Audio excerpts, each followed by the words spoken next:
and the Great British Sailing Challenge. So let's start off with why we think the Selden Sailjuice Winter Series has proven successful. And Simon, you're very welcome to pitch in on some of these because some of these were very much your idea. I mean, the thing that led me to put some of the existing events together 10 years ago, things like events like the Bloody Mary and the Grafham Grand Prix and the Tiger Trophy at Rutland, was that I felt that there was. Simon, sorry, I'm getting feedback through my ear if there's a way of limiting that. Okay. Um, yeah, that's good. So, yeah, the idea that the sum is greater than the parts. So, um, if, for example, you know, 10 years ago, you were sort of peeking your nose out the top of a duvet on a particularly cold winter's morning, and the Grafham Grand Prix was coming up that morning, and you hadn't yet entered because there was no online entry, then maybe you just wouldn't bother. Maybe the forecast didn't look that great, and maybe just wouldn't bother. So Simon came on board a couple of years after the start of the series, and some of the skills that he brought from Sail Racer. One of the obvious ones was bringing in advance online entry, so you could pay in advance with your credit card. And one of the things that's done is it gets much greater commitment out of the sailor to actually show up on the day.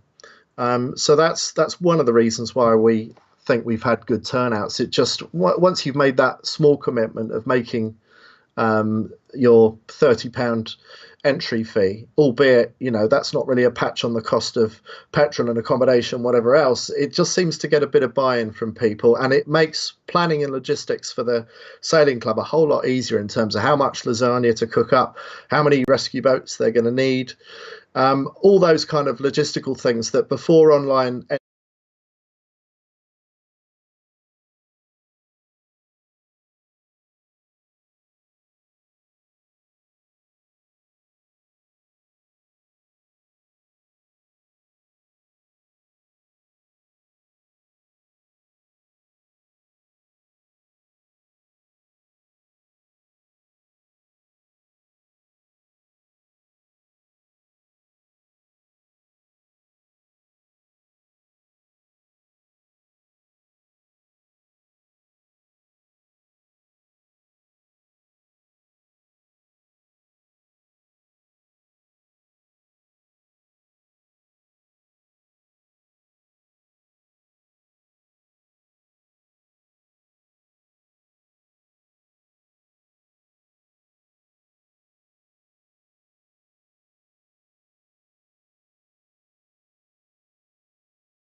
Which I'm pleased to say have moved in our direction since Bass Edmonds joined the RWA about whenever it was 6 or 7 years ago, but he's recently left. He's left the numbers from the RWA in a much better state than they were when he took on that job. But the Great Lakes numbers moved much more quickly in the direction that we felt they needed to. So under the chairmanship of Andrew Craig, who runs the Great Lakes, um, we have got a set of numbers that we've got a lot of confidence in, and we'll come on to just how well those numbers are performing, for example, at the recent Drake at Dash. So, Simon, the other thing is the sub-series, the subcategory events. Just tell us a little bit about that, because that also helps encourage participation.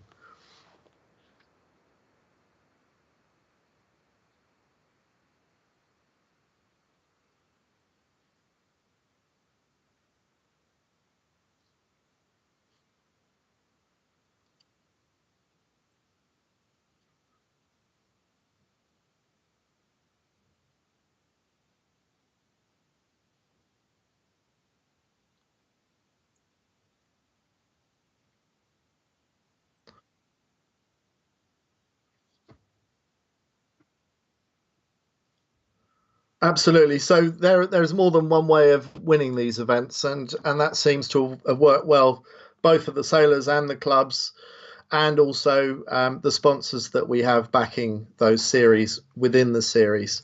So just a quick review of the Fernhurst book Drake at Dash.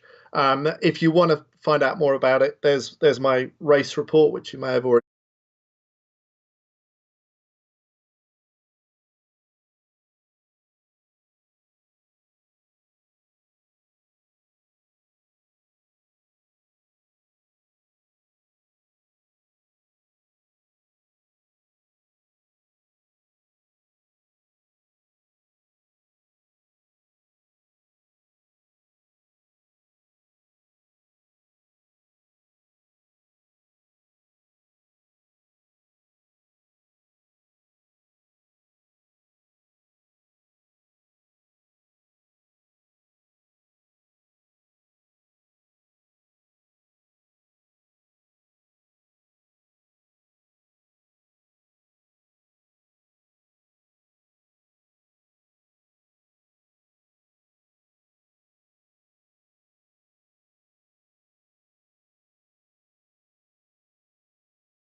I think that's my measure. I know other people have other views about what's the measure of a good handicapping system. I don't know if you have a variation on that yourself, Simon.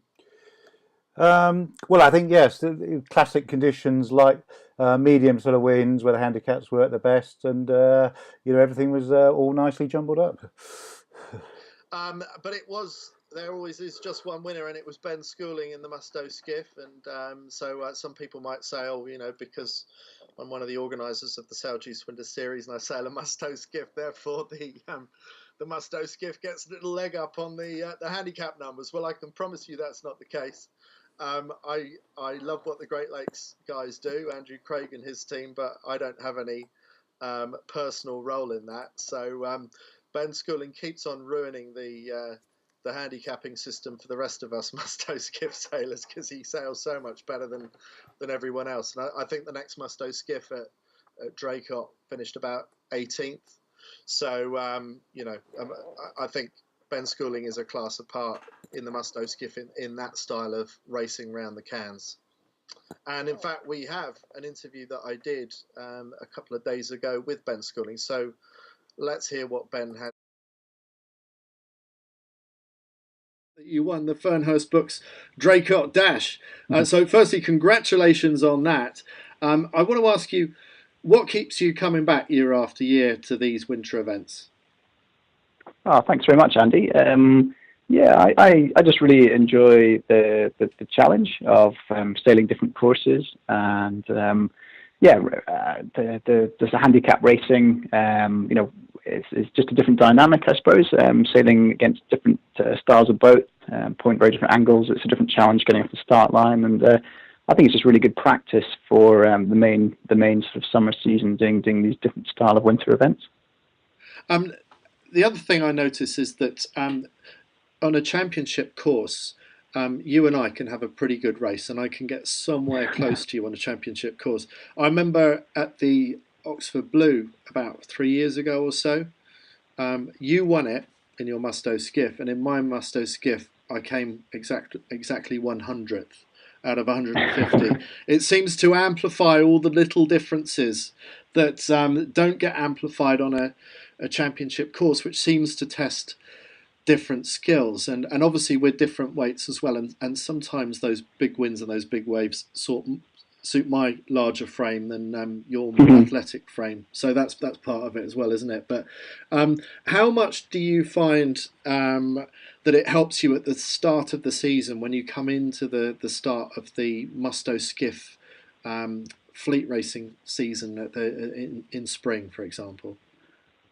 Yeah, well, it's kind of you to say first, Andy, but yeah, no, I think it definitely does. The first event of this season was at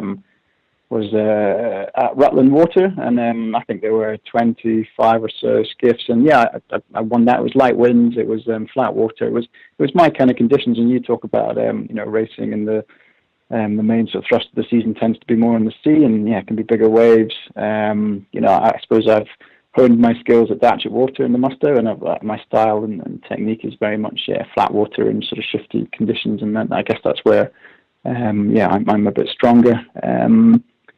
So yeah, I think that, but it definitely helps without a doubt. I mean, sharpening up on the boat handling, the different shapes of courses, tight reaches, lots of jibes, positioning the boat around starboard roundings and things like we had at the pursuit race of the Draycott Dash is just again a different challenge, and it's great for the season, the main season, definitely. And for those that just want to stick, for example, let's say in the Mustoe Skiff, to the standard windward-leeward racing, what relevance, if any, is there to doing starboard roundings and doing tight reaches where you may or may not be able to carry the kite, and there's all that congestion at the mark? So is there anything that you can take back from that into the kind of racing that you do in the Mustoe Skiff class? Yeah, I think it all helps for sure. Time in the water, and situations that where you've overstood a ley line perhaps, and you tight reaching in with the kites to get back up to a mark. Starboard roundings, we don't tend to do many windward ones, but certainly leeward mark starboard roundings are handy for gates. So it's all I think transferable back into the standard format of windward leeward racing that we do, and I think it gives me confidence for tight boat on boat maneuvers. I can generally be confident in myself that I can get round in a tight squeeze, whereas others might choose not to and just take the safer option and lose a few boats as a consequence. So yeah, in the bigger breeze, where I struggle for weight, like you say, perhaps I can make up for with boat handling manoeuvres and being confident. Well, I wish you the best of luck with the Selden Sail Juice Winter Series, because this is a series you've been trying to win for some years and you've come really close. You've started out in the best possible way. So I wish you the best of luck with that. But I also want to ask you about your thoughts on the Great British Sailing Challenge, where now there's a year-round competition, similar kind of format to that you're used to with the Winter Series, but culminating in a 100-boat winner-takes-all final at Rutland at the end of September. Now, of course, that series, certainly the summer events of that series, are going into the busy part of the season.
So look like a good winter day with good sunshine and good wind again. So yeah, should be a good one. Now, I see that some people are struggling to get sound. I don't know how that's working for you. If anyone can confirm if that's coming through, okay. So I'm sorry about that. If that's not working through, this is one of our first times doing this. So please bear with us. But even if you can't, well, you won't be able to hear me say this if you can't hear it, can you? But, hopefully it'll work. It is, okay. So obviously it goes out as a recording as well. Thanks for bearing with us, and thanks for being one of the pioneers with us on this first webinar that we're doing. Anyway, another interview that I did was with Ralph Singleton, who with his daughter Sophie is one of the regulars in the RS 800 fleet. Now he's done a lot of sailing at Datchet, and he's entered for this weekend. And in fact, he is one of a number of teams that have committed to do all 7 events of this season. So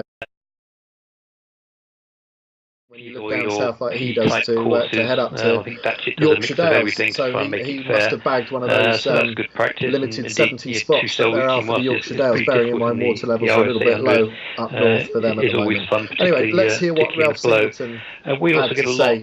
Simon, tell me when it's coming in. Yeah, coming in now. Other fleets of boats, and particularly in events such as the Bloody Mary, when as the fleet compresses towards the end of the race, you can be coming into marks with 20 or 30 other boats around the mark. So boat handling is imperative, and also to take the right route round the melee of boats at each mark.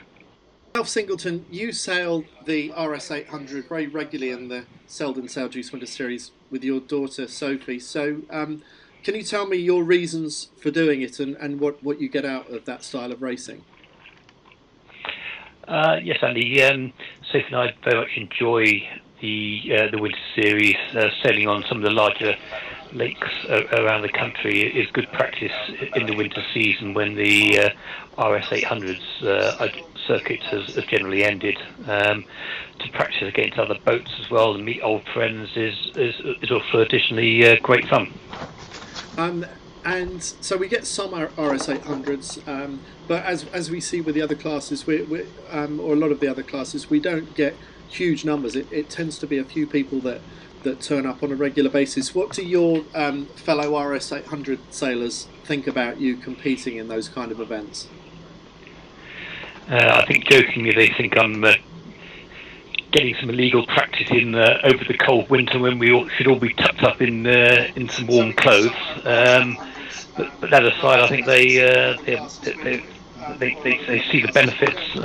We've generally hit the RS 800 season running, having been well practiced over the winter period. So we certainly feel it adds a great deal to our season with the RS 800s.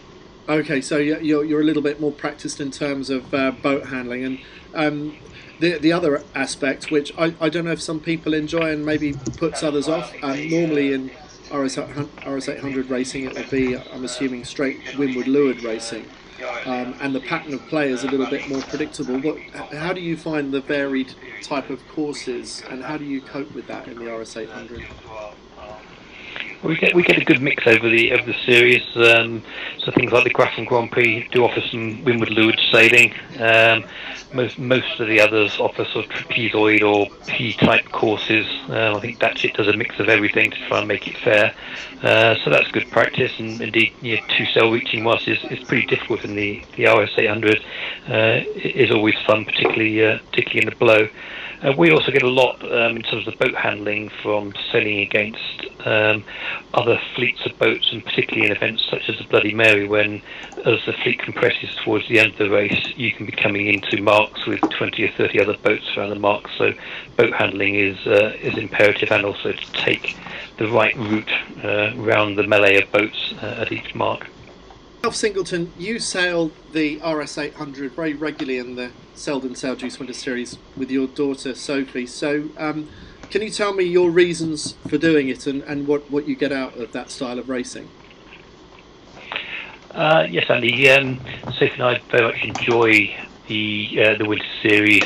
Sailing on some of the larger lakes around the country is good practice in the winter season, when the RS 800s circuit has generally ended. To practice against other boats as well and meet old friends is also additionally great fun.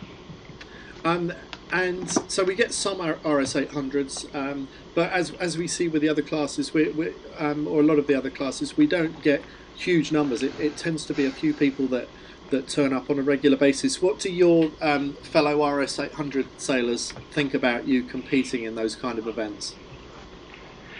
I think jokingly they think I'm getting some illegal practice in over the cold winter, when we should all be tucked up in some warm clothes. But that aside, I think they see the benefits.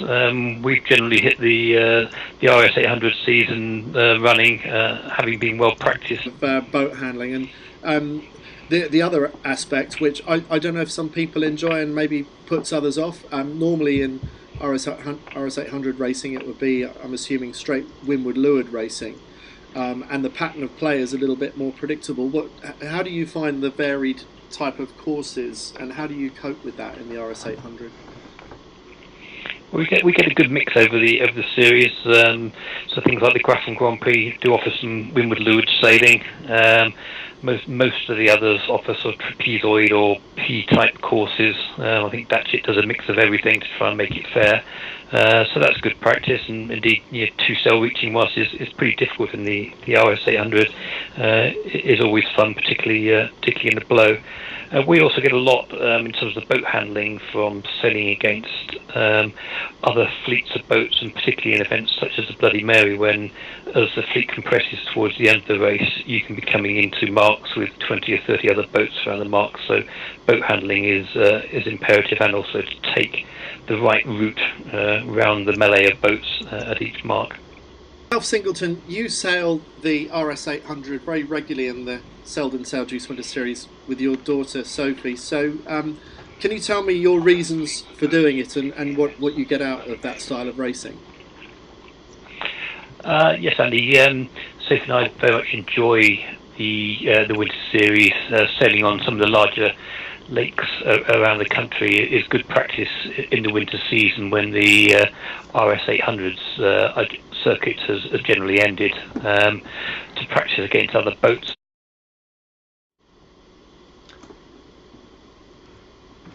So it's been great to see the Singletons out regularly. They actually follow one of the themes that we're keen to sort of exploit, and that's the sort of the family interest in these events. Ralph sailing with daughter Sophie, and we actually see quite a lot of families out there, either in the same boats or in multiple boats and across multiple generations. Yeah, that is certainly one of the themes of the Selden Saljuice Winter Series, and it's a theme we're looking to extend through the Great British Sailing Challenge, and still in discussion with some clubs, so not yet announced on the calendar, but looking really to have an event next year exclusively for well, not just families, as people sailing together as long as they are 18 years apart in age. So we'll call it something like the generation game or something like that. And really just to reconnect the different generations sailing together, because the youth squad system tends to be all about youth sailing with youth or youth sailing in single-handed boats. And we're keen to promote parents sailing with their kids again. And if you're a first generation sailor up and coming and your parents don't sail, for you to be able to race with somebody else who's old.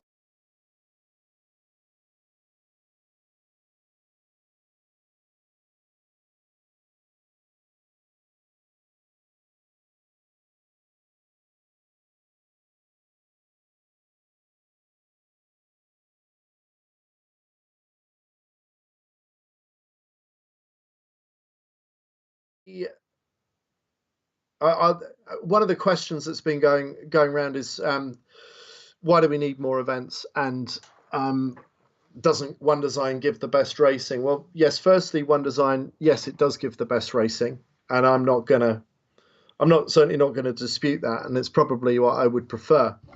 But the question then is for the classes that actually can't sustain their own open meeting circuit. And to give you an example, we have about 100 different types of boat compete in the Selden Saljuice Winter Series every winter. And I would reckon that maybe only the top 10 or 15 of those classes are really able to sustain a viable open meeting circuit in their own right. And so we already see a number of classes combining events where they've doubled or tripled up with other classes, so that when they knock on the door of a club and they want to have an open meeting, they've actually got some economies of scale that they can bring to the club. But then there are lots of boats out there. I mean, there were so many boats designed in the 1990s, lots of boats that Topper came out with bowsprits, bosses and ISOs and buzzes and things like that. And the same with Laser. They came out with the 5000, which I loved, and it was a fantastic boat. The 4000 and quite a few others, and they don't really exist with their own class association structures anymore. So at the very, very least, what we're offering with these multi-class handicap events is a place for the orphans, the waifs and strays to go to. And so that's been available across the winter. One of the benefits of the Great British Sailing Challenge is that if you've got an ISO or you've got a buzz or something just kicking around in the boat park, and you can't afford to buy anything else, then at least you've got a place to come and race it. And thanks to what the work of the Great Lakes group over the last few years, there's no such thing as a primary number, and you're only allowed to race if you've got an RYA primary number or any of that stuff. They will create a number for you, and it may not be the best number straight away, but the more racing you do, the more accurately your handicap number is reflected. And we'll come on to the next evolution of handicapping in a moment, because this is something that Simon has been working on. So quite apart from that, that's one of the benefits. Then this is a length and the breadth of the UK. We've got some very we've got a pretty good representation around the country. I had hoped to get some events in Scotland for the first year, and that may still happen. We have got an awful lot of clubs that wanted to come on board for 2019, but it was just too late in the day for their calendars. So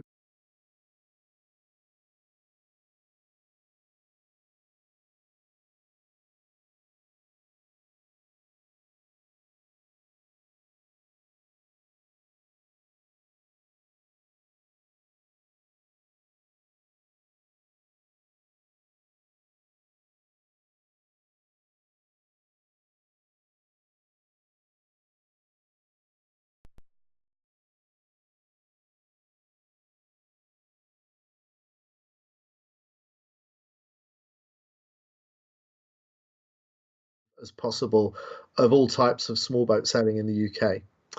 And then to address that question about doesn't one design give the best racing? Yes, it does. And so the RS Aeros, for example, they have come from nowhere in the last, whatever it is, 5 years. They've got a phenomenal circuit going. They don't need us. They don't need to be competing in the Selden Sailjuice Winter Series, but they do.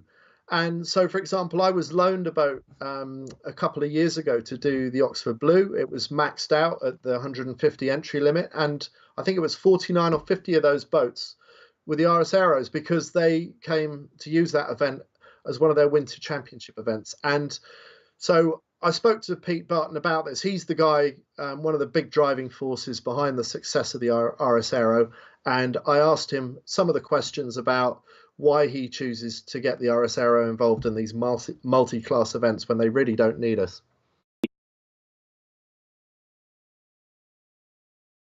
Corners of the country, and each of them were sustainable in their own right.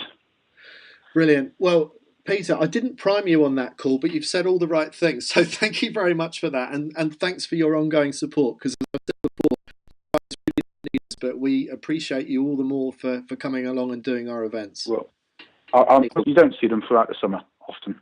Fantastic. Yeah, so that is one of the lovely social elements of it, that you do get that excuse to bump into people that you haven't seen in a while.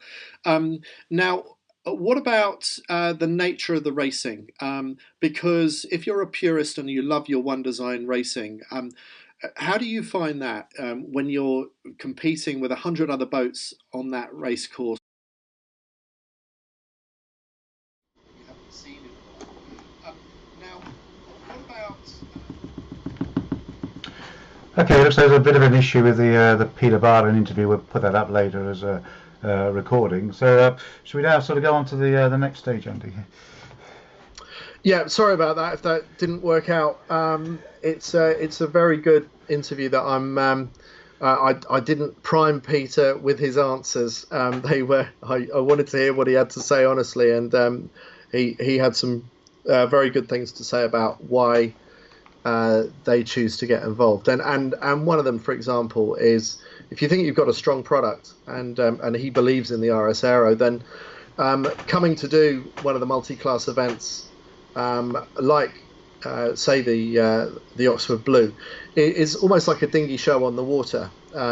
You get a chance to show off your boat and maybe plane past a few other single-handers, and maybe it'll turn heads, and maybe some of the people sailing some of those other boats might be persuaded to go and sail the RS Aero. So anyway, one of the key factors in the GBSC and how we're moving things forwards. You're already testing this, Simon, in the first events of the Sailjuice Winter Series. It's the GBSC Performance Index, a different type of handicap measurement. So just tell us how that works, what technology is required. Well, what we're trying to do is produce a performance comparison across different boats and different races. So doing a lot of measurements. We're measuring the wind, we're recording that, direction and strengths.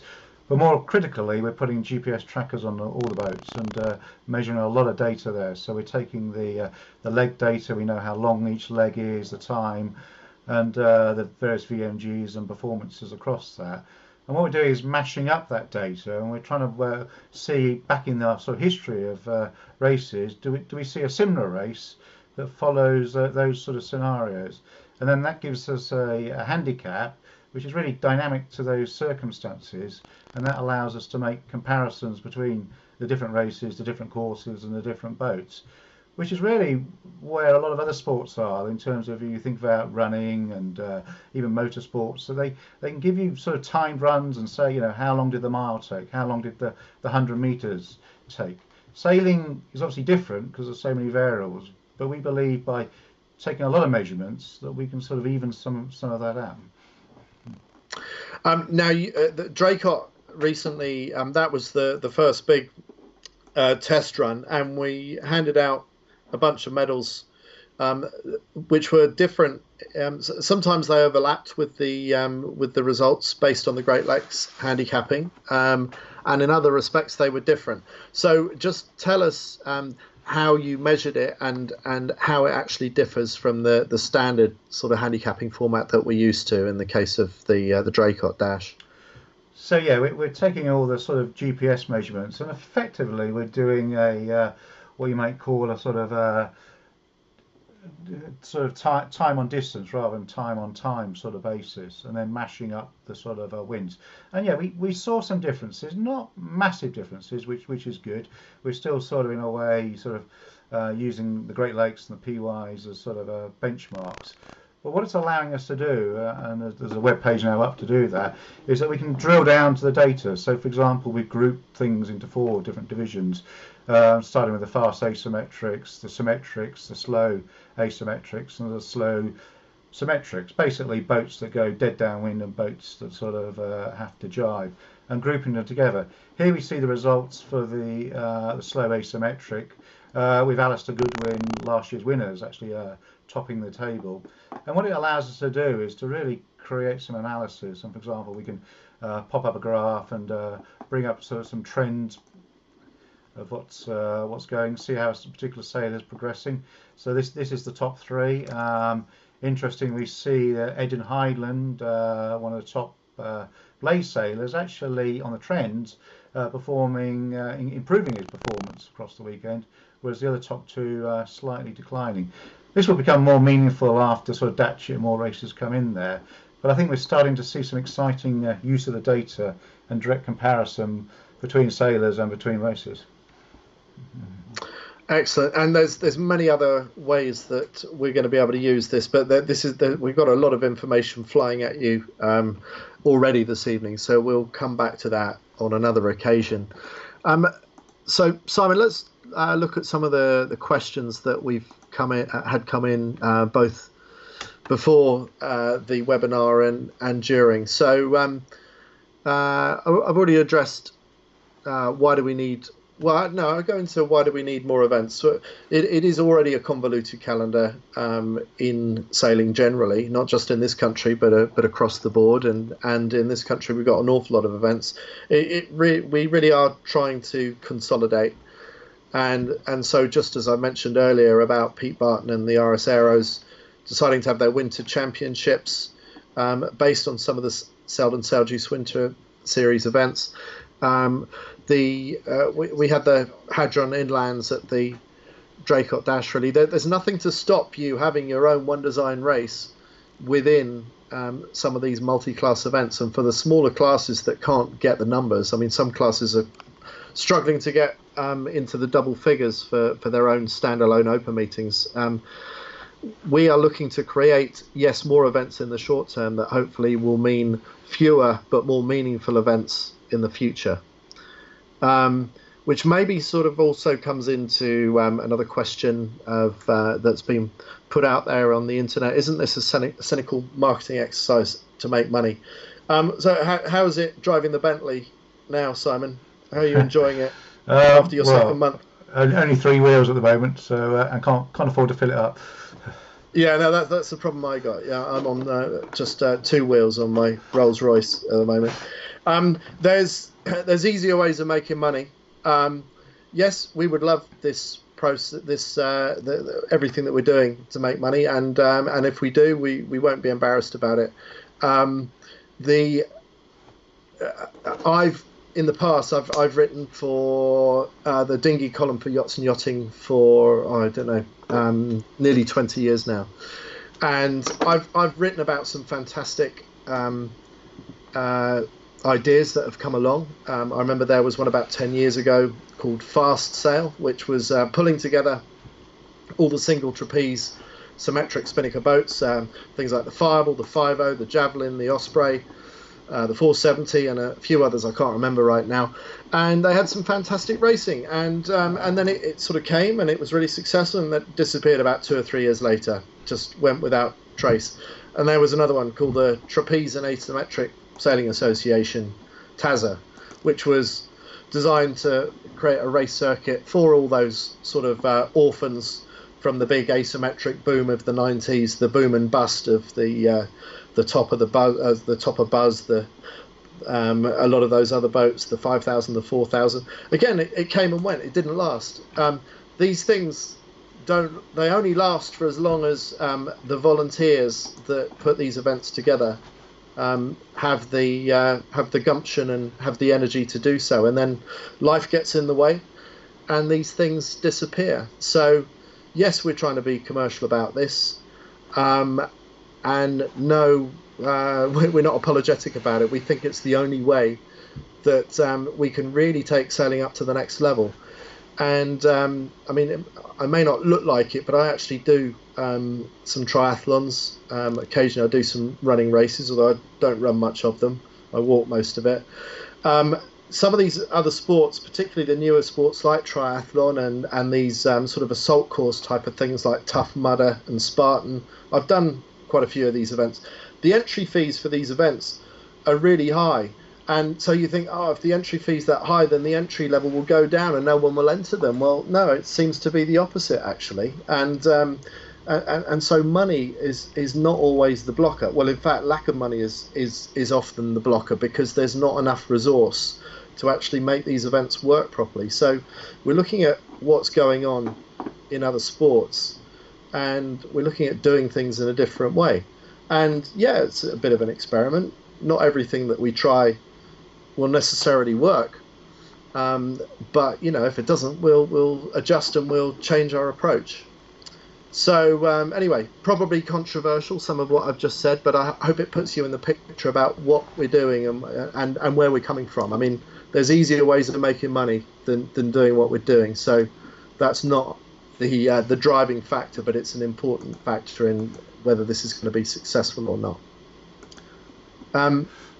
Now, Simon, I don't know what other questions you've seen come through, or any others that you want to address or for me to address. Yes, we had a question from, let me just bring it up. That was from Paul from Bristol about youth being involved, and also are there hireable craft available. On the youth question, we're very keen to encourage youth, and we have a youth category going, and potentially we'll be looking to put concessions together. So youth are very much welcome, and also fitting into our sort of theme of family sailing and sailing for life. In terms of hireable craft, one thing that we've done over the last couple of years with the Surges Winter Series is inviting classes to provide demo boats. And we've seen the likes of the Hadron coming along, National 18s, the RRS Aeros have been very big at that, and we plan to increase that. Increasingly, and there's been a lot about this, and a few webinars the RWA running, clubs are getting into pay and play. So they're introducing their own fleets, and potentially that fits in where clubs will be able to provide boats to see that. So I think we will certainly see boats being available to hire, although predominantly I think we'll be still in the sort of people owning boats. Yeah, and I've done this myself. I think I mentioned earlier that I was given an RS Aero off the rack to use. There was about 10 for hire at the Oxford Blue a couple of years ago, and the Hadrons are being made available by Keith Callahan for people. So there's a few boats around, and I hope that this trend continues. And also with the handicapping and the sort of the drilling down to the increasingly accurate handicapping, I see a time in the future where you don't necessarily need to stay in the same boat all the way through the series, because there won't necessarily be an advantage. It won't be like turning up with your 420 on a windy day and your Enterprise on a light wind day, which potentially would be one of the problems if you did this at the moment. So I love the idea of being able to, say, drive up to Yorkshire Dales or Ullswater or some of the other events up the other end of the country from me down south in Winchester, and being able to hire a boat rather than hitching my own boat on the back. So yeah, I hope that continues. There's another question about whether catamarans are allowed to enter the Ullswater Ultimate, because catamarans are not allowed for the Lord Birkett, the other big event that is already very successful at Ullswater. But unfortunately, the same rules apply for the Ullswater Ultimate as they do for the Lord Birkett, which means the only kind of multi-hulls that are allowed at that event are the Challengers, the Challenger trimarans, which are popular amongst the disabled sailors. So they're allowed, but unfortunately not the F101. Yeah, but I think it's fair to say, Andy, that we're trying to be as inclusive as possible across the events, looking to attract the Maltese sports boats, small keel boats, but obviously down to the circumstances of each club prevailing. Yeah, I mean, we have to go with what we can work with, and we understand that clubs can't always give us everything what we want, but we are absolutely trying to be as inclusive as possible. And again, with the strength of the handicap system, we believe that we will be able to provide a fair race for between very different kinds of craft, from keelboats to multi-hulls to dinghies, and maybe the final frontier, the big challenge is creating a fair race for foilers, because the Moth is either on or off. It's either in hyperspace or it's at snail's pace.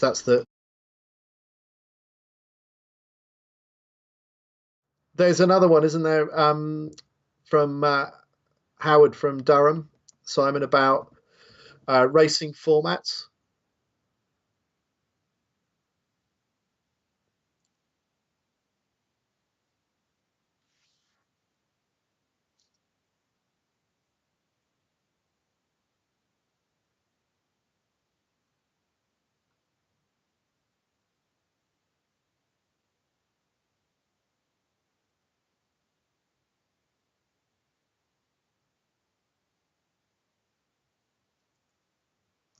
Yeah, and we would like to experiment with with quite a few different formats in the future. So we're very open ears on that.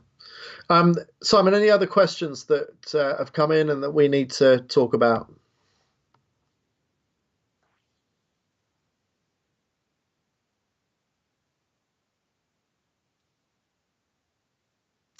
Great. Well, thanks for putting it together. And for all of you who have stuck all the way through, we've gone a little bit longer than we expected to.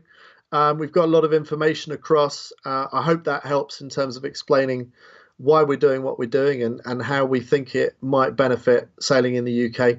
Thanks for joining us. And to those who are competing this weekend's Datchet Flight, we wish you the best of luck. Over and out.